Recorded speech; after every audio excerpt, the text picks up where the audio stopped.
welcome to SJU. We have a lot of important things to discuss today that include but are not limited to, you gotta be kidding me, is Jojo gonna win an Oscar? Mass Singer talk and much more. Dan Murrell is here to bring it on home with me with Danielle Radford. Hello. I am so blessed to be in the presence of you and Miss Roxy Striar for the second week in a row. I feel like I'm the blessed treated. one. No. Oh, well, welcome to you guys. Let's dive right into it. The roadmap to Oscar, Dan Murrell. It's being speculated about that the Joker may be, and I feel like we have this conversation almost every year. Could this be the comic book movie that actually takes it all the way to Oscar? Here's the year so far in Joker. Because the movie is a male, has been nominated for the Golden Globes for Best Picture, Best Director, Best Score, Best Actor. It's not untrue. SAG nominations, Best Actor, Outstanding Stunt Performance, Ensemble, which is a little bit of a head scratcher. We'll get to that. Other nominations are 7 nominations from the Critics' Choice Awards, Hollywood's Critics Association, respectively, Golden Lion winner at the Venice Film Festival. So it's a pretty strong resume so far. I want to talk about the Joker's overall chances, but I think we need to air some grievances first. Yes. Which is the stunt performance ensemble nomination is Dan, it's a little bananas. It's a head scratcher, I should say. Well, I mean, we'll talk about the rest of the SAG Awards, but it got nominated for Best Stunt Ensemble, which is like, it's not so much that Joker did, it's that John Wick did not. That's weird. The movies nominated for Best Stunt Ensemble were Avengers Endgame. Okay. Yeah. I get it. Absolutely. A lot of CG, but a lot of good stunt people there. Ford versus Ferrari. Okay. Drivers. Yeah. Absolutely. The Irishman. Befuddling. A little befuddling. Once Upon a Time in Hollywood. Okay. Sure. I'll give you that. But particularly the last however many minutes. And Joker, which I'm like, what?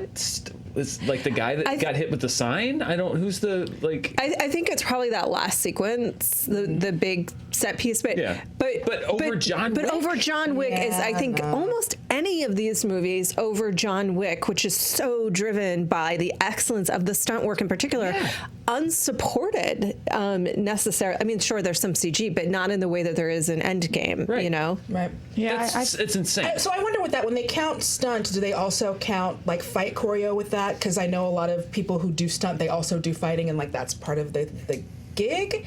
Because either way, definitely way more stunts and horse things and all of that stuff happening in John Wick. But also just like if we're counting fight choreo and stunt people fighting, then that's definitely and so, like if you look at Ford versus Ferrari, I could see some people drawing umbrage with that, but there's a ton of precision driving in that, stunt like just a ton. Stunt people too, yeah, it's hard. Yeah, the two that for me are just like, all right, it's like in order of like I get it to I don't get it. It's like Avengers Endgame, Ford versus Ferrari, Once Upon a Time in Hollywood, Joker, The Irishman. The Irishman is really confusing. Yeah, exactly. It's not that Joker shouldn't have been nominated. It's that John Wick should have been nominated. And certainly if we were going to pull out one, it would be The Irishman. Easily. Yeah. Like no contest. I mean, it's not that there were no stunts in the film. It's just in comparison. Yeah, I really love that part where Joe Pesci had to throw himself off of the mountain so they can make sure that they get the stone. That was easily my favorite part of the Irishman. Yeah. I think Shazam was missed here as well.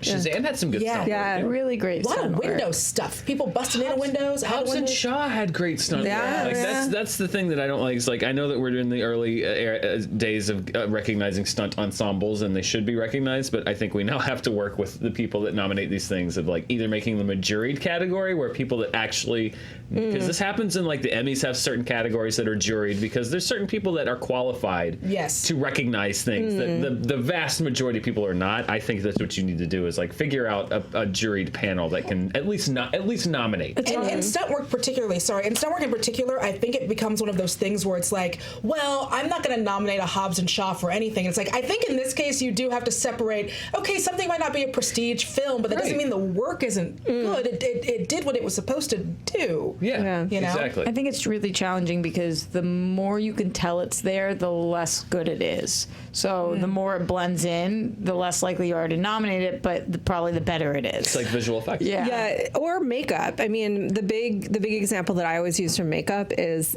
Dallas Buyers Club won the Academy Award, and I stand by this 200%. Bad Grandpa should have won in that particular case. 100%. Dallas Buyers Club was the better movie. It's the prestige movie. I get all of that, but the makeup in Dallas Buyers Club was so supported by the actor's choice to lose weight. Right. And then it was kind of subtle makeups after that. But in Bad Grandpa, he had to convince people in person that he was an old man. And old man makeup is particularly hard to do and to do well. So it's like that actually was the better work in that category that year. Yeah, if he was able to fool people like in person. Get it. Yeah. So, good. Joker. Outside of that, what do we think the chances are? And what do we think the conversation should look like around the Joker and Oscar? Well, the question is, can Joker win an Oscar? Right. Yes, I think easily, because Joaquin Phoenix is a front runner. Although Adam Driver now, I think, is it's a horse race at this point. But it's I think it's very much in the conversation to win an Oscar. Even for the score, potentially cinematography, but Best Picture, I think the outlook is less bright. What do you guys think the nominations will be? I think it's going to be for Joaquin, for sure. I think there's a chance, and frankly, and I don't want to sound mercenary about it, but I think there's a chance that if they want to attract viewers, that the Academy will make the move of nominating it for a Best Picture, even if it doesn't win, just so that it's in that conversation. What do you think about Todd Phillips? What do you guys think about I don't think Todd screenplay? I think cinematography is a strong contender. There's a number of technical awards, makeup that's a strong contender, but Joaquin, I think, is the lead contender for a big category, and rightfully so. He's excellent in the movie. Yeah.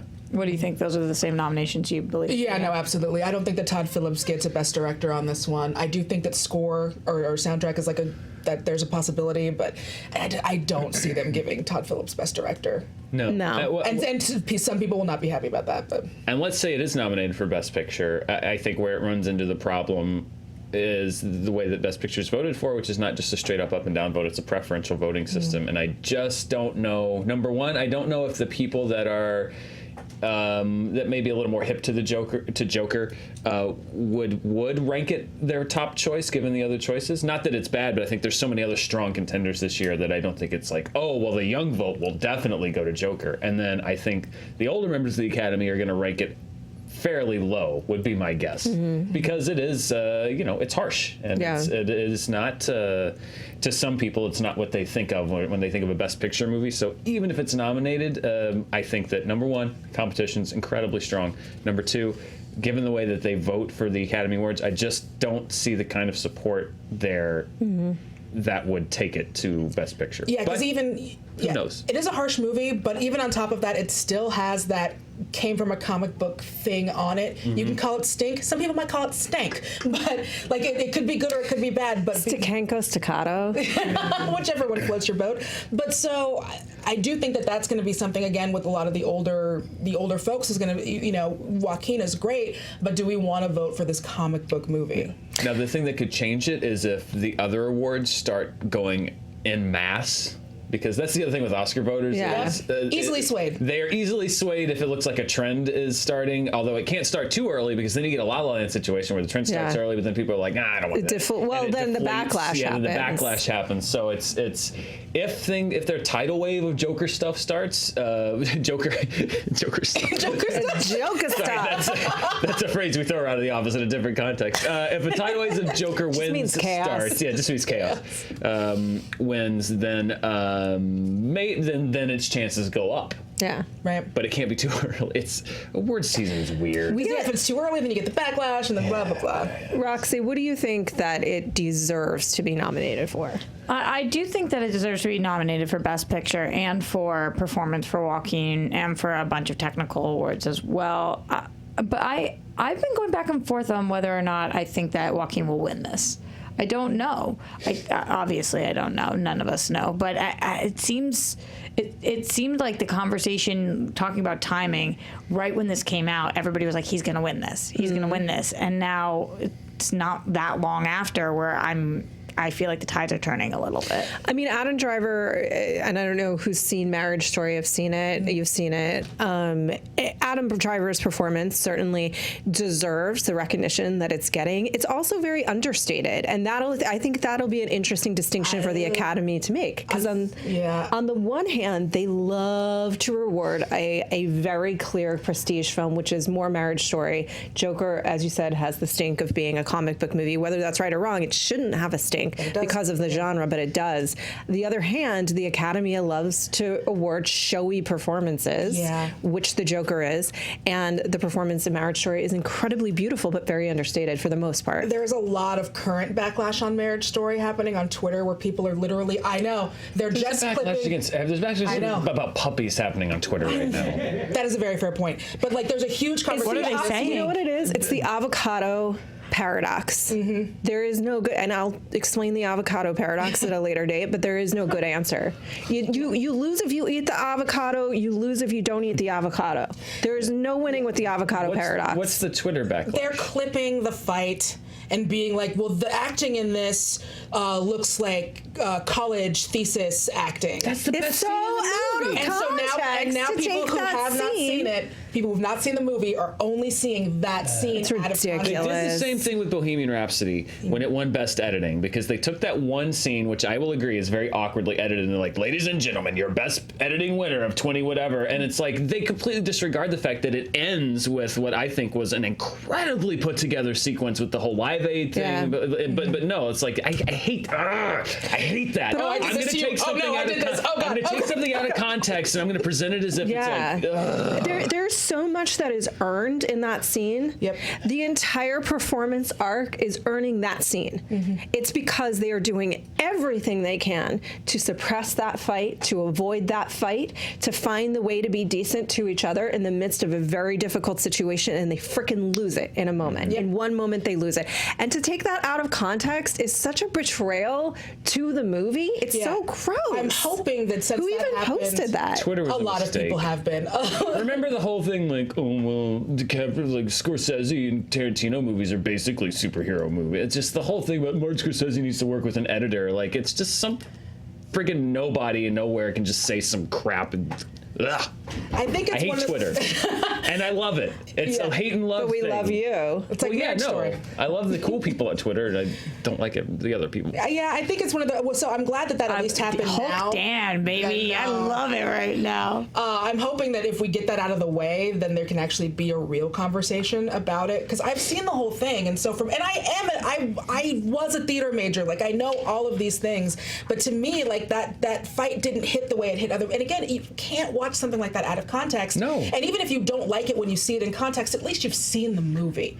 You know, instead of being presented with like this 2 minutes and 20-second long, because that's how long Twitter lets you put videos up for, like, version of this condensed whatever. So hopefully now that that's happened, I'm hoping that means that we'll have a real conversation going into the awards season, and it just doesn't wind up like tainting people who might be voters and might have seen it and are just like, well, now I'm waving it away. I'm sorry, if you are a voter for any of these awards and you are swayed by a 2-minute clip that you saw on Twitter, you need to have your qualifications revoked immediately. Now. Like, I want to have the psychic power to know who that voter is and go to them and say, like, I officially ban you because I have psychic powers from voting for awards. Because if you're making your awards deserving based on a 2-minute Twitter clip, you don't deserve that privilege. Not to jump too much ahead, but I am curious because it seems like those are the only two that you guys are considering right now in the conversation, Joaquin and Adam. No. We'll get to the other awards, but Adam, I think, is his main competition. I'm not talking about the other awards. I'm literally just talking about, do you guys think that those are the only two? So let's get into it. Let's talk about who's nominated at the SAG Awards for Best Male Actor in a Leading Role. The only thing that I just want to cap off the Adam Driver conversation with, because I don't know, have you seen Marriage Story? No, I have not. Yeah, is that I also haven't seen this clip anywhere. Okay, yeah, I saw it redone about Baby Yoda, and it was really funny. But my point is this. I have just said that it's an understated performance, and there's obviously a clip out there that would negate that as a premise. That's 2 minutes of an entire movie of a largely understated performance, which is then he earns that. It's like when an actor is trying to stop themselves from crying. It's such a better choice than trying to force the tears. You know, then you earn the tears. I brought the internet to my nice little table, and I regret it. I brought the internet home. I'm sorry. No. That's I think everyone's entitled certainly to their opinion, and you don't have to like the scene, and you don't have to like the performance. Other nominees include some great performances this year: Christian Bale in Ford versus Ferrari, Leonardo DiCaprio, Once Upon a Time in Hollywood, as we've said, Adam Driver, Taron Egerton, who I do think deserves a nod for Rocket Man, and Joaquin Phoenix for the Joker. I guess what's missing for me, and I walked out of Ford versus Ferrari saying we forget how good Matt Damon is. And he just delivers every single time. And I think we really, I get why people have issues with Matt Damon, but I think he's largely underrated. A lot of the time, he is such a good actor. He is. He's fantastic. I mean, Christian Bale is great in the film as well, showier, but he's showy. He's showier. And Matt Damon isn't. No. He's really embodying the character. Thoughts?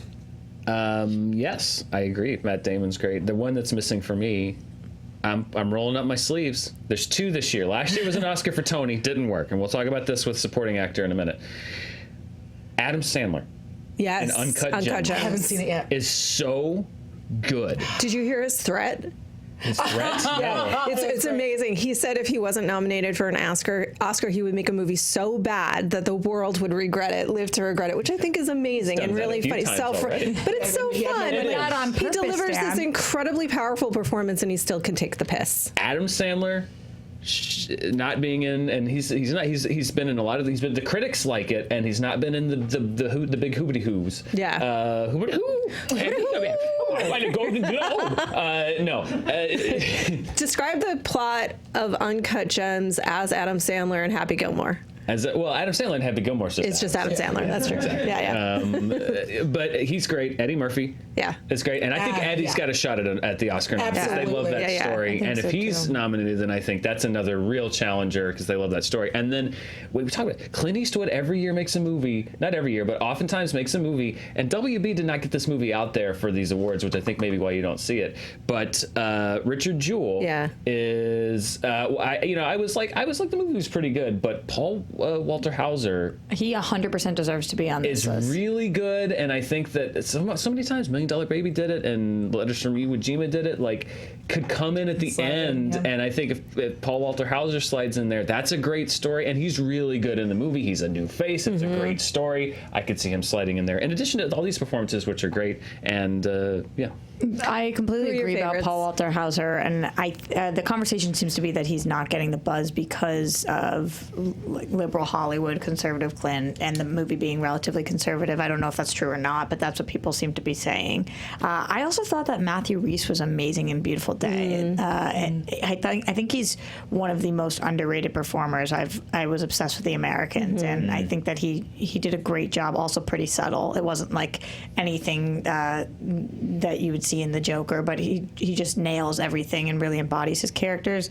But I think this is a good list. As much as I didn't adore Rocket Man, I think Taron Egerton does deserve to be on here. Yeah. He was stellar. Yeah, stellar. Best part of the movie. I'm hardcore on Team Eddie. Like I so want this to be Eddie's year. I don't want to hear another story about him getting up and storming out of the Oscars because he didn't win. I do. I think that he is primed right now, playing such a role that just touches people, and it's something that's very, very genuine. And it took something that could have been, we're going to ironically make fun of this thing. It took something that could have been like, oh, hey, look, he's like Black Tommy Wiseau or something like that, and made it a really genuine story about the underdog getting a chance to be on top. And a lot of that rests on Eddie and on Eddie's ability to be like, I could do an impression that makes fun of this man, or I could become this man. Yeah, and he decides to become him instead. Yeah. You can't say that I agree with you, and it's also a little bit of a legacy. Yeah. Which sometimes that's okay. To some degree, I think that is sometimes okay. Yeah. To win a legacy Oscar. Well, no, you earned it with the performance this year, but also there's a point at which I think people do just earn it. Yeah. It becomes like a best of career. Yeah. Not that he wasn't good as Winston Churchill, but he was good. Denzel Washington. Yeah. I will say with Richard Jewell, I haven't heard the politics thing, but I mean, just in the limited amount of insight that I have to it, I can say that WB did not make that movie very available to people. It was not it. Like they had a whole viewing platform that was not available for viewing until after the deadline for a lot of these awards. The screenings for it were not nearly as prevalent as they were for a lot of these. Like they really. Why do you think I they did don't that? know. Is that a Joker problem? Are they really just all in on Joker? Or? I don't know. I don't know. I don't know why, but like they did not put it out there as early. It's now people are seeing it, and that's why I think it's got a chance for like Kathy Bates potentially as supporting actress, and for the movie, she's so good in the movie. In it, it's insane. I think it does have a shot for coming in where it's not present in this, but a part of it is, there's been the criticism about the portrayal of the character played by Olivia Wilde, and I think that's very fair. Yeah, given the facts that appear to be at hand, but. I also think one of the reasons is that the awards campaign for Richard Jewell did not get out to a fast start, and I think just now people are starting to see it, so that might be part of it. It's interesting how awards campaigns works because as we know, they're very expensive. Yes. Just the advertising alone, I think we've talked about this on the show before. If you are advertising a film, it costs a certain amount in something like Variety, right? But if you are advertising for your consideration in Variety, it's like 300 times. It's much more expensive, and so they have to pick their battles, and there's they may just have made the bet on Joker. I don't know, but WB has deep pockets. Yeah. It's interesting. A movie that you guys know I'm obsessed with this year, Peanut Butter Falcon. I feel like it's just getting overlooked left and right, especially performance-wise. I mean, Shia gets overlooked often. He also has Honey Boy this year. Yeah. That's my second one. Yeah. He gets passed by very frequently. He does, and I think that is largely because of his reputation. But he's just one of the best actors that is working. He is. And, My first one is hashtag an Oscar for Sandman for Sandler. My second one is hashtag an Oscar for Shia. This is not nominated for Best Supporting Actor, and that, I'm sorry, is criminal. For Honey Boy. Yes, I feel even more about that than I do with Sandler. He is incredible in Honey Boy, and they say like, oh, who would you take out? I'll tell you who I'd take out. I'd take out Jamie Foxx.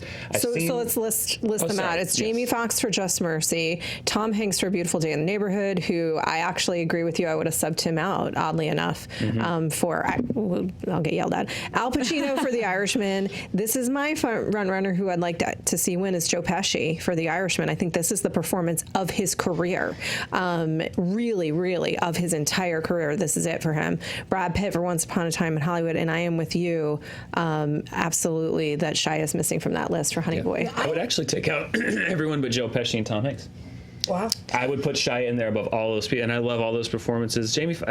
Just Mercy I felt was a little conventional. Yeah. Like it's a great story, but I felt like it was staged in a very showy Oscar type way. A lot of people disagree. That's fine, but A Beautiful Day in the Neighborhood. It's weird. They say it about the article where they say this is about Mr. Rogers, but it's also not. Right. That's the movie. It's really about Matthew Rhys's character and the impact that Fred Rogers had on him. Yeah. But anyway, they were both really good in the movie. I thought. So I haven't checked. I'm not always down on different qualifications for different things. Is Waves eligible for this, or would it have been eligible? Oh yeah. Then I'm putting in Sterling K. Brown for Waves. Yeah. 100%. But everyone in that movie. Yeah. That movie good. I'm glad you brought it up because it's nowhere. No one's talking about it. I saw it for the critics again. But it is stunning in every single way, and cinematography, gorgeous. the performances, and structurally it does something that I've almost never seen in a movie where you're following a protagonist. Very rarely have I seen this, that it actually works. You're following a protagonist and then something happens and it's visually depicted. The consequences are starkly visually depicted literally in the frame of the film. I thought it was such a genius choice. And then you're following a different protagonist, and somehow by the end of it, they mirror each other and you are destroyed. The movie that I think that keeps getting overlooked is The Farewell. I think it's beautiful. Yes, it's beautiful, and Awkwafina not getting the burn that she deserves. Yeah. Yep. I think it's hard because should we talk about the lady? Yeah. Go ahead. Well, no, because she does go. It's another one of those things where it's like, she was known for playing these very broad characters, and her name is Awkwafina, and so those things can sometimes have like this, but The Farewell is so good. Talk about for you think for Waves it's specifically Sterling who's being. I mean, he's amazing at period, but specifically him. I think all of the actors, but I think specifically for male actor in a supporting role, definitely he deserves to be in the conversation. With everyone else. Yes, but I don't think it's going to happen. But I also think that like it's a lot of very young actors. Yeah. And I think that it will for them. So I'm not super stressed out that it won't for this movie. Like the world But the is movie gonna, itself is being No, ignored. I agree. The movie itself should be in more conversation. Yeah. Now, obviously, yeah, but it's the acting is like the entire. It's fine. So I think hard the what you just filmmaking is said. extraordinary. yeah. I think we should be talking about director for this Oh, movie. absolutely, Because he talking about pulled director. those performances out of young actors. For you, for Farewell, do you think it's largely Awkwafina? Or? Yeah, I do, but just the movie in general touched my soul. But what you just said, Danielle, about it will happen for them. What I get so nervous about is like I say that all the time, and I'm like, but I it want to go. doesn't. I want to go to the Joe Pesci's of the world because, like, you know, they've been working at this for just longer. It's been a longer journey. But then sometimes with the people, it's like, oh well, they'll get theirs, but then they don't. And then they don't. Then they You're right. don't, and it's like. How should we actually pick? Is it the person who did the best performance that year? Is it the person that did the best life? I am 100% give people their roses when they've earned them and when they deserve them, and like don't wait until later where you do have to start doing these, like, you know, it's a best of career retrospective Oscar essentially. I am all about like give it to the people. I'm not saying that about Joe Pesci in this situation. No. I mean, it would be fine if you did. I mean, I don't actually think a ton of people are going to agree with me on this, you know. And by the way, I think Tom Hanks is great as Fred Rogers, but to me, because you would look at this performance from Joe Pesci, and it's not the biggest one in the movie, and I mean that in terms of like a big performance, because that's definitely Al Pacino. But to me, this is the best performance he's ever given. It is Brad so Pitt, heartfelt. It's about this relationship he has with a young man that he feels very paternal toward. And there's incredible love and there's incredible restraint in this performance. I think it's excellent, but there's so many great films this year. It's right, Dan, like this is insane. I think this is a really, really good year for movies. Do you think it's the best year of the decade? I'd have to go back and crunch like the choices, but I think it's one of them definitely, and way stronger than some of them, because we've been going over the best of the decade for some pre-tapes and stuff, and some of these years you're like, ooh, yeah, this is one of them, and that's what I was just actually totaling up, looking at, there's 25 different slots in these, and there's 15 different movies, which is, and some of them like Bombshell has 4, and I liked Bombshell, but it's like. It doesn't stand against That's my number one of the year. A lot of, I liked it, but oh my god, I don't know. I just feel like sometimes there's momentum that gets behind some of these movies, and the other ones get lost in the shuffle. And if you're a Waves or a Honey Boy and you just don't have I agree. that buzz, then it's almost over before it even started. And also, it doesn't, and it's a weird thing to say, it doesn't help that like neither one of them is a super easy watch. No. But to me, I haven't heard people talking enough. I think we're going to do a review roundup, and I hope we're going to include Waves. We can, because I don't think enough people are talking about it, and I saw it very recently, so I haven't been rain on the bandwagon, but I think it really is stunning, and I think if it goes by this year, that's going to be a shame. I liked Bombshell. I loved the performances, but structurally as a movie, I don't think it's necessarily, for me, I don't think it's sort of an outstanding picture, and I also wonder, I have some questions about the director, but anyway, so I wonder why that choice was made. Outstanding performance by a female actor in a leading role: Cynthia Erivo for Harriet, Scarlett Johansson for Marriage Story, Lupita Nyong'o for Us, Charlize Theron for Bombshell, Roxy, and Renee Zellweger for Judy. I'm between these last two because when I saw Judy, I was like, give Renee Zellweger this now. I mean, the performance is pretty flawless to me. Mm-hmm. I think she's so incredible. But then I saw Bombshell, and just from the opening VO alone, what she does vocally is unbelievable. Yeah. I think that this is equal to her performance in Monster. Mm-hmm. I think she just nails it. Also, I feel like it touched my soul in a different way. I don't know if I think it is the best movie of the year. It is my favorite movie of the year. So I go back and forth, but I'm just excited about these noms. I think Lupita I thought was going to get looked over, and she didn't, which I was really excited about because that movie was so long ago. I thought everybody was going to forget, and that performance was wild. It's just so spot on. This is a really, really strong category. It is. Do you have a favorite? It's got to be Lupita. Just the separation in the way that she was able to do those two separate roles is amazing. And especially like with The Material of Us, I liked the movie. I consider myself to be smart. I don't know what the hell is going on in that movie, man. But like, which is fine. I loved it. But like, all right, rabbits. Okay, fine. But it's a metaphor. It's a metaphor, and that's the thing. It's hard to. How do you play? You know, a metaphor. How do you play a metaphor? And she did, and it was very engrossing, and it was very, very well done. I love that movie. But y'all, that movie don't make no sense. It does. I think it does. I think it does if you try to apply reality. It does. It breaks apart because what happens when you're on a plane? And there's a lot of questions that came into my mind. And then I divorced myself of that, and I said, this is a metaphor. Right. It's a movie that is a metaphor. And if it works like that, that's a really hard thing to play. And the fact that she is able to do that and make it like so like visceral, amazing. Dan, for how you've seen Marriage Story, pardon me, not Marriage Story. You've seen Bombshell, yes? I have. I have to agree. Charlize Theron does Megyn Kelly. She's the one that I would like of all the performances in the film, and this is not to. I think structurally you're right, where they spread it around so much that Charlize is the one performance-wise that coming out of the movie on a personal level, I was like, wow, because she. Even if you don't know Megyn Kelly, she embodies her so well. So, with respect to Nicole Kidman and Margot Robbie, I think they're both good in the movie. But those are the two in the supporting category where I would say, like, let's cast the net a little wider, maybe. Yeah.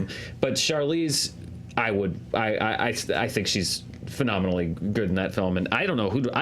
Did you guys see Judy? Did anybody see I saw Judy, and she was amazing. She's so good. And Scarlett Johansson's amazing. Everyone in that category is great. So. Yeah. I agree. I think it's tough because between those three, I would not want to be the one to decide because I really think they're equally good. Lupita Nyong'o and us, Charlize Theron and Bombshell, and Renee Zellweger and Judy. They equally deserve the praise and recognition that they're getting, and I would not know how to cast my vote in that at all. I think it's a difficult thing. Every challenge was difficult because particularly when you are playing somebody that is iconic, that we all know, and then you don't talk down to them, you don't condescend them. Charlize Theron was able to humanize Megyn Kelly, which is well done. Judy Garland easily could have come off as cartoonish, and she never did. And Lupita, like you said, playing those two dual roles without that becoming caricature. Right. I think one person that can they all win? No, right? Oh.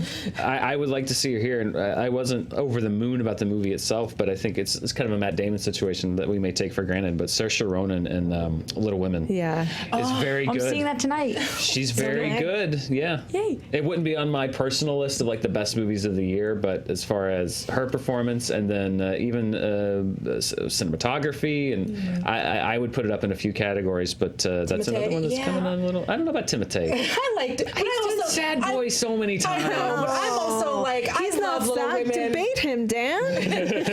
Was that your line?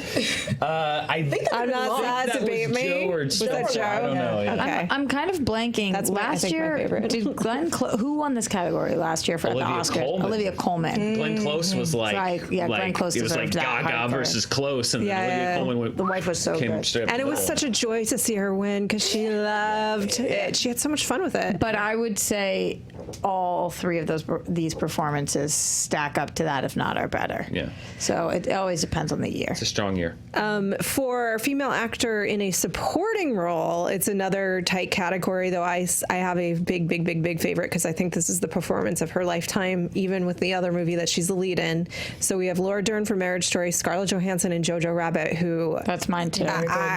I gotta say, I think she's the best she's ever been in that movie. It is her perfect performance. It is a perfect performance for her. So good. Nicole Kidman in Bombshell, Jennifer Lopez in Hustlers, who I really liked Hustlers. Margot Robbie in Bombshell. There are years where Hustlers would have been like the runaway Cinderella story. Yeah. Did you guys see? It's a hard year. The airplane thing for Hustlers? No. What? There was this guy on an airplane who convinced the captain to make an announcement. That's right. I did see that. He was like, "I'm Joe Jennifer Lopez's backup, and then the guy makes an announcement that the actual pilot, we have her backup dancer, which he was not. He was like claiming himself on the plane. Can everybody please watch Hustlers? We're sure we have some voters on this plane. Everybody please put on Hustlers. What? And it was a flight from LA to New York. Bizarro. And then he tweeted out the video. There's a live video he has of the pilot doing it, and sent it to Jennifer Lopez, who's been tweeting it out. It was unreal. Like, That's campaign insane. being strong. Wow. That is really, really, that's great viral marketing right there. It was That's ridiculous. really funny. Yeah. I don't know if the airplane edit of that movie, though, is what I would want to show voters to judge based Yeah. on, you know? Like, how long is it? Is it only 30 minutes long at that point? The airplane. It's weird now. I don't know Yeah. how it works because everyone's personalized, but at the same time, like, there was the whole Booksmart thing. Yeah. With the editing out. Yeah. It's I don't know how airplanes work anymore. I've never known how airplanes work in general. Yeah, it's hard to say. Well, the I science of it all think is it's wild. sorcery. One Yeah. part sorcery. Magic. I don't even know how oranges work. This came out the other day, so airplanes, that's like a whole different. You don't know how oranges work? I just don't get the concept of they each are individualized in there. Like, why don't they grow like apples or bananas with one thing inside? Why are they pieces? Oh, why are they segmented? Yeah, how? Well, genetics, but why? That's why? Yeah, I don't know. It's wild. Why isn't you the whole? There must have been like Something that we happened. have to think about the area where they would have grown naturally, And then right? any kind of pests and or anything that would the like, disturb pests. them. But then they And then- skinned themselves. But and the other question would be like, what was the dominant? Like, what was eating oranges? I don't know. And like, why did they evolve to Really good accommodate? question. Something that can't. Yeah. Science. Thumbs. So I definitely can't get airplanes because I'm still stuck on orange. If anybody understands the nature of oranges, I think Roxy and I would be very grateful if you would answer our thirsting for getting questions. me. Thank you. Yeah, no, I do. I'm fat. I want to know, like, why did it evolve that? That's such a good question. Bizarre. It's different than any other fruit. Yeah. Totally. Good. Okay, so Scarlett Johansson, Jojo Rabbit. What do you She's think? wonderful. Yeah. I think of the two performances, she has a better chance here. I agree. And sometimes you see that happen where an actor will get nominated twice in one year. I think it happened with Jamie Foxx the year that he won for Ray. I think he was also nominated for Collateral. Sometimes you'll see that happen where an actor will get two nominations and then they'll win in one or the other, almost as kind of like a unofficial combined Yeah. award. Has But anybody ever won both? I think Not it's the same year, no. more rare that they knock each other out. For both, sometimes, yeah, that happens. Or more likely. That must have happened. Oh, we somebody's don't on have a both? fact checker. We'll look into it. Yeah. We'll look into it. I'm trying to remember. I feel remember like that something must weird have with Bing happened. Crosby. I want to say something happened with Bing Crosby once, but I don't remember what happened. Betty Davis is in my brain, but I don't think there was ever a same year for her. There may have been. Yeah. I don't know. It's time for the movie trivia. Of the day, we need our 5-point fact checker. So let's quickly run down the list of the full cast nominees, and then we'll move on. Happened for the Academy Award where both won. It has not Never happened. happened. Okay. Academy Award's nominated, but I don't see. Yeah, one. By the way, check out Ryan running the TriCaster Yep. and Pretty great. fact checking Good job, and Ryan. manning that bell. yeah. Man, you did it. Really quickly, outstanding performance by a cast: Bombshell, The Irishman, Jojo Rabbit, Once Upon a Time in Hollywood, Parasite. Which I love that Parasite is in this category, but Yeah. it's kind of a weird paradox that's nominated for outstanding performance by a cast in a motion picture, and yet they chose to not recognize any of the Any cast, individual yeah. performances. That is strange. odd. And it's the only one in which that's the case. Yeah. Yeah. So It's that's such weird. a good movie, but I'm just happy to have more people be exposed to it. I'll never argue about Parasite being nominated in one of these big categories. It wasn't my favorite. Okay. I liked it. Okay. Yeah. All right. I love that movie. You and every person on this planet. I think that's what happened. Everybody loved it so much, and I went and saw it and was like, Yeah, sometimes I have to let stuff like cool off. Like with Yeah. the Joker, I had to let it cool off for a couple of weeks before I went and saw it, so I could see it without all the stuff. yeah, want a that hot makes Joker. sense. You don't want, you don't want You to don't come, wanna in, come in hot. hot. I need that Joker cool. Is Parasite Cool, your baby. pick for this one? Huh? Is Parasite your pick for this one if you were voting? The reason that it would be my pick, because I actually think those ensembles broadly are all really great. The only reason that it would be my pick is because I would want more people to be exposed to the movie, and that's The way to do it. how that would happen. I would, if we're talking top to bottom, I would go with Once Upon a Time in Hollywood. Just if we're talking about ensemble, from the biggest role in the movie to the smallest role in the movie, because I think from DiCaprio to Brad Pitt to Dakota Fanning to Bruce Dern, all the way down to I'm blanking on her name. She's Andy McDowell's daughter. She plays like the hitchhiker. The Leftovers. God. She's Yeah, really I good, know, and I know. completely blanked on her name. But like, Me too, and I love her so much. yeah, down to that part, down to the Manson folk, is her name? And Emile Hirsch and Margot Robbie, obviously. I think top to bottom, that's the Margaret Qualley. Oh, she's Qualley. great. She's so good. These guys, she doesn't look That like would a be my Margaret. and Julia Butters, who plays the little kid. Yeah. Yes. Oh, she's so good. Yeah, that would be my pick. Once Upon a Time. Once Upon a Time. Yeah, that's tough because that's I just want people to watch Parasite, except for Roxy, who doesn't like it, so I would not force I that on her. definitely don't not like it. Okay. To be clear, like I said, I like it. Okay. Yeah, It's the It's thing okay happened if to me you with don't. No, Gladiator. but I do. Yeah. Yeah. I do like it. Good. I like it.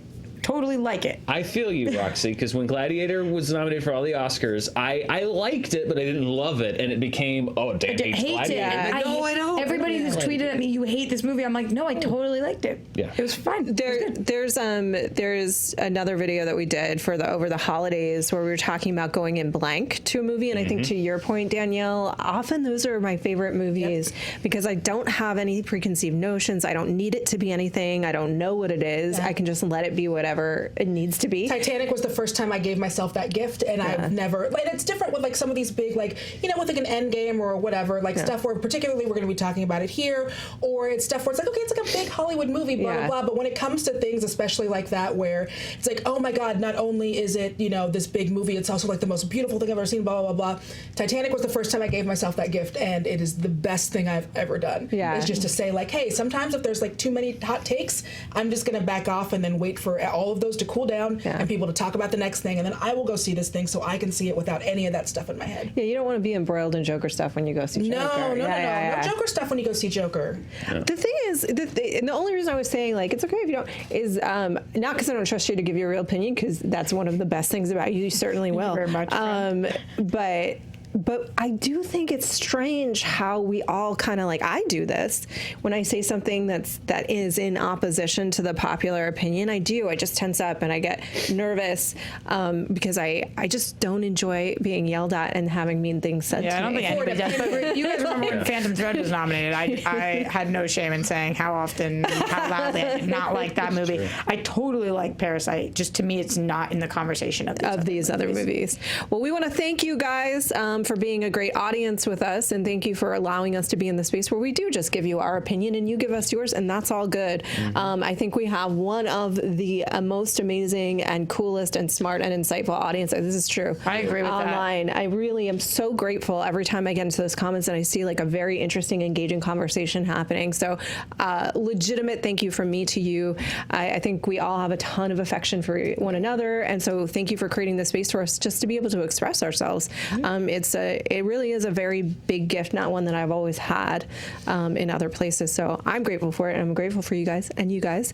Thank you for sticking with us. You should go check out Power Level, Thanos versus the Death Star. This is something that I think Mr. Spencer Gilbert and Mr. Billy Business have absolutely killed it on this year. They have done such good work. And Miss Roxy Striar, who is with us right now. This is a really good one. Doing that voice work. Do you like this one? I really like this one. The art is ridiculous. Yeah. The animation is so good. I can't even believe it when I watch it. I mean, it is so. Spencer's jokes are hysterical. Yes. The art is amazing.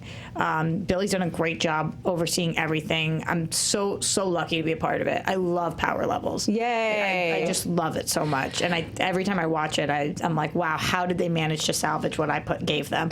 Like, No, you're great. It's so No. so great. It's such a cool series. No, you're awesome. You're awesome doing that video. Thanks, Honestly, dude. you really make it. You bring it to life.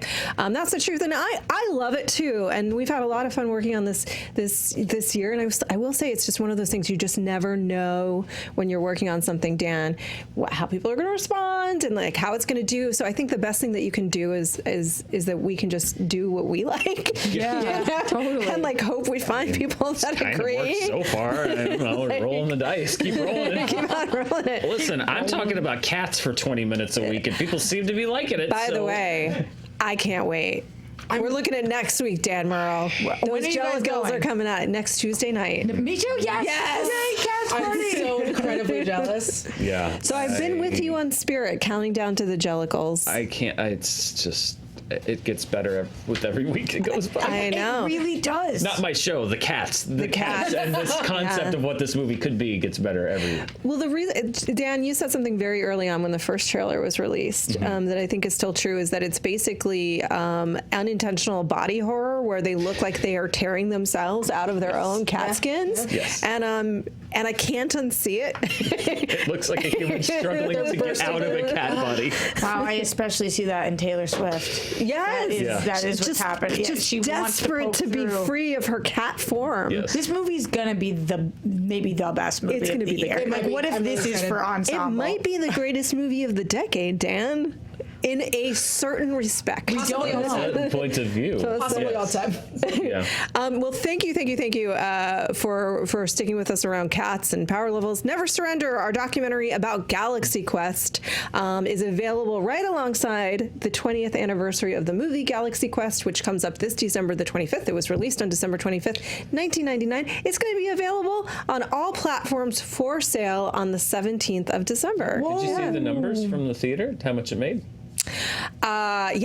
Yeah. Pretty cool, huh? Yeah. I didn't see. I want to know. Like 220K. Yeah. That's awesome. Made a little bit of money. Cool. Yeah. Thank you, everyone. Thank for doing you, that. thank you That's for incredible. coming out. Yeah, Damn, honestly, like congratulations, guys. it was amazing to be. We went together as a group to a theater in LA, and I gotta say, it didn't really hit me until my boyfriend and I were driving up, and he went, "You have a movie that's in a theater," and it was like shocking because that's what I wanted to do with my life for a really long time. And your life takes you away, very lucky, but new goals, it new takes paths. it takes you in new paths and places that you didn't expect. And so like to come around and actually have that happen, I don't know, it was incredibly cool and humbling. And for you guys to go out and support us and see it was Dude, that's badass. remarkable. December 17th, you said? December 17th, available on all platforms. Let's make it a little more money. All right. Let's get the, well, yeah, and I just hope people like it. Like, I just hope just they watch it. enjoy it. Enjoy it, Yeah. It's fun. It's meant to be a letter of love, Dan. That's so cool for you guys. Was it cool for you to see yourself on the credits and on the big screen doing the intro? My mom got Did to she take go? a picture of the screen and text it to me, so that was worth it. That's the best part. My mom got to go like sit in the theater and like send me a picture of like, it's your name. Yeah. That's so I'll be cool. honest, I took Oh, you have the pictures of cutest us. mom on the planet. Too. I did. I took pictures of it too. I took pictures of us because we did an intro for the in the theater. So I took pictures of us doing that, and then I also took pictures of our credits. I wish somebody yelled at It's you just guys like I have access to them anytime I Yeah, want. put your phone up. That was me. I was yelling at you to put your phone away. Yeah. Well, actually, Lon was sitting next to me, and he was like, "You're using your phone," and I was like, "But it's me." Did he actually phone shame you? A little bit. Yeah. I was sitting next to Lon. Even I wouldn't do that. And I phone shamed like children. I shush children. I have seen it. I walk down the aisles to the front of the theater to phone shame people. Even I wouldn't do that. Come on, when am I going to get this chance again? It's one night only. Wow, I'm really happy for you guys. Honestly, that is so freaking cool. Yeah, That's so cool. it's been a very, very big blessing this year, I think, for all of us to be able to work on some different kinds of projects. So I'm very grateful to that, very grateful for you guys. And we are lucky to have this platform to talk about important things in the world. So we want to call out an organization called 826LA, a nonprofit organization dedicated to supporting under-resourced students ages 6 to 18. You can go into the description to learn more about this organization. We've been calling it out all month. Joe Starr is doing a great job finding different organizations for us to call out to each month. So thank you to Joe and you guys again for supporting us in this. And now we have a few minutes left with which to air our grievances about The Masked Singer, and for me to tell you that I know exactly who the Rottweiler is. I know exactly who the Rottweiler is. I am convinced. You can't convince me otherwise. I've been wrong before. I'm worried that I'm the Ken of this panel when it comes to The Masked Singer. But I think on this one, Ken got one right, which is the leopard. Oh, no, he got Thingamajig right, Victor Oladipo. But I think I'm right on Rottweiler. But you guys give your thoughts. Well, I really want to hear your Rottweiler favorite. Okay. Before I. So he said 30 he said two things, and one of them I think was a red 30 seconds herring, and one of them I think was real. He said 30 seconds, and then he said my so-called life. So some people thought that meant it's Jared Leto. Now, if it's Jared Leto, he better be pulling off the mask and be wearing a Joker mask. It's not Jared Leto, but who I do think it is Wilson Cruz, who played Ricky on My So-Called Life, and then was in Rent on Broadway, and is an excellent singer, and is currently, I believe he is currently on Star Trek Discovery. Yeah. So Wilson Cruz, I am too, and he kept making things like, you guys are going to be disappointed when I take off my mask. I'm not, Ricky. I love that, Ricky. I really, really, really think it's Wilson Cruz, Ricky from My So-Called Life. Nice. That's a good theory. I'm busting out my notes. I don't watch. Well, I don't keep up with the NBA, so I did not know Victor Oladipo, but Spencer told me a couple weeks ago that he thought it was Victor Oladipo. So, and he's a big NBA dude. So Spencer, I think for the sports fans that really keep up, if it had been like Albert Pujols, I would know who it was, and also that would have been hilarious. But Victor Oladipo, I'm not familiar with, but I think the sports fans, it's kind of like with Ninja. To the people that follow it, that was a really cool reveal. We also, this is a triple mask, because there's also an episode on Tuesday. I know. And Anna Gasteyer, which was awesome. Tree. That's cool. I like Anna Gasteyer. Yeah. You guys, Seal, Roxy, how do you feel about Anna Seal Gasteyer? lost this show to a non-professional singer. Like, ultimate, one of the three left is not a professional singer, I'm convinced. And Seal lost. Maybe he had better things to do. I think I have a child. Okay. So I know Big Spender. I love that song. His pronunciation of the word cork I watched over and over again because of his accent. I am a child. Ours don't always come through when you're singing in an English accent. I laughed really hard. I just wanted to share that. I'm not a good person. Also, Foxx. I know who Foxx is. They've already Wayne Brady. It's very obvious. It's very obviously. If you didn't this week, the big clue was Equalizer. Equalizer, of course, Denzel. Of course, he did that famous Training Day sketch with Dave Chappelle. So that makes it. And also, one thing I want to say, I know why they did this, but we're going to put some respect on Donny Hathaway's name. This Christmas was a song originally done by Donny Hathaway in the 70s. I know that they credit it to Seal, and I know exactly why they did that, because they wanted to throw that in because Seal was on there, and then you wouldn't think it was Seal because we all know he did that cover.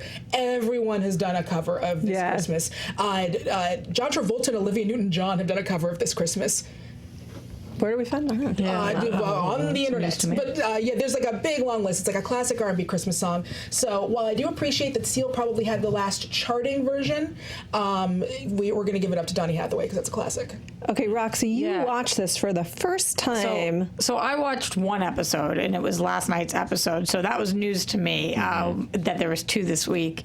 Yo, this show is like an acid trip. I know. Right? I can't believe that this is on television. Isn't it the greatest thing? It's insane. First of all, they're like dope. The singers are awesome. Their voices are good. I thought that this was going to be like a who's the worst voice kind of thing. Like you're seeing it in the late stages. To be fair, you did not hear Terry Bradshaw or Ninja. Everybody's voice in last night's episode, I was like, wow, these people are really great. And I felt, because if that is Adrienne Bailon, which I don't know if it is her, Flamingo or whatever. Flamingo. I mean, her voice was like, I was like crying. It was so good, but I'm watching a Flamingo. It's so bizarre. And you're hearing like Jeff and your Buckley, heart's like, breaking. It's Flamingo. That it's a flamingo. I can't, like, who pitched this? It's the greatest thing ever. It's crazy. It's originally a Korean show. I loved Seal being like, yo, my kids love this show, so like, whatever. Yeah. I mean, that was so cool, and also it's freaking Seal. I know. Like when they were guessing it's gonna be Seal, I was like, there's no way it's gonna be Seal. Yeah. Like, it's Seal? And I was like, what? Should we have seen leopard seal coming? Isn't that a type of seal? It is a type of So seal. shouldn't we all have known it was We seal should have immediately? known it was seal. I think a couple of guesses, because he does have a very distinct voice, and then he started to do that Patti LaBelle thing where he was starting to sing. He was starting to not. But then when they're guessing, when they say that it's gonna be Jeff Goldblum, I was like. And he's like, it responds. No, Ken is always wrong. Yeah, but Ken was right this episode. He was right. And I want to say that I think that was manufactured by the producers. I am 100% sure that they want to throw us off, so they let Ken be right about this.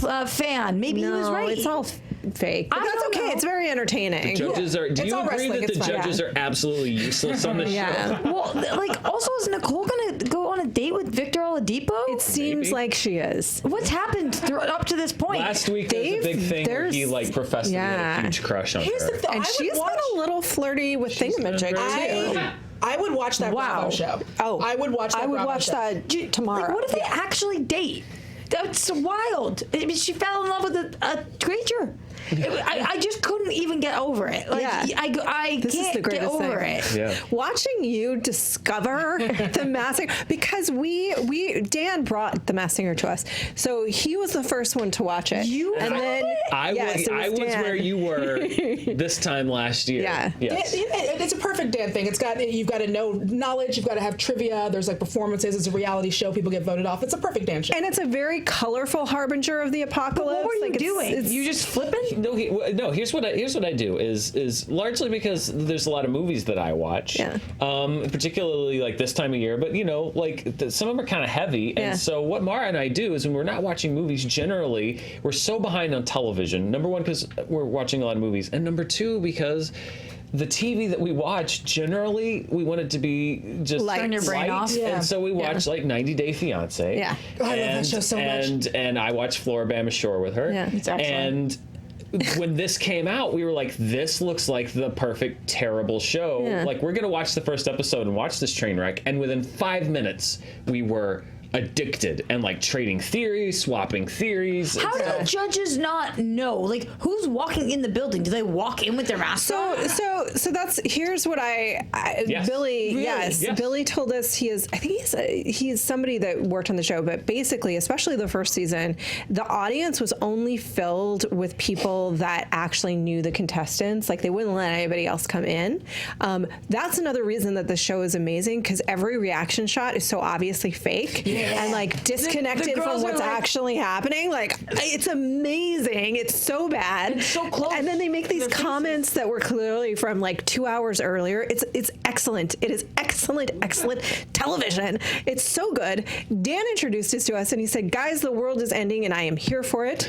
I got out my popcorn. Joe is the only one that hasn't been onboarded in Is this it- particular Is it going to endeavor. happen again?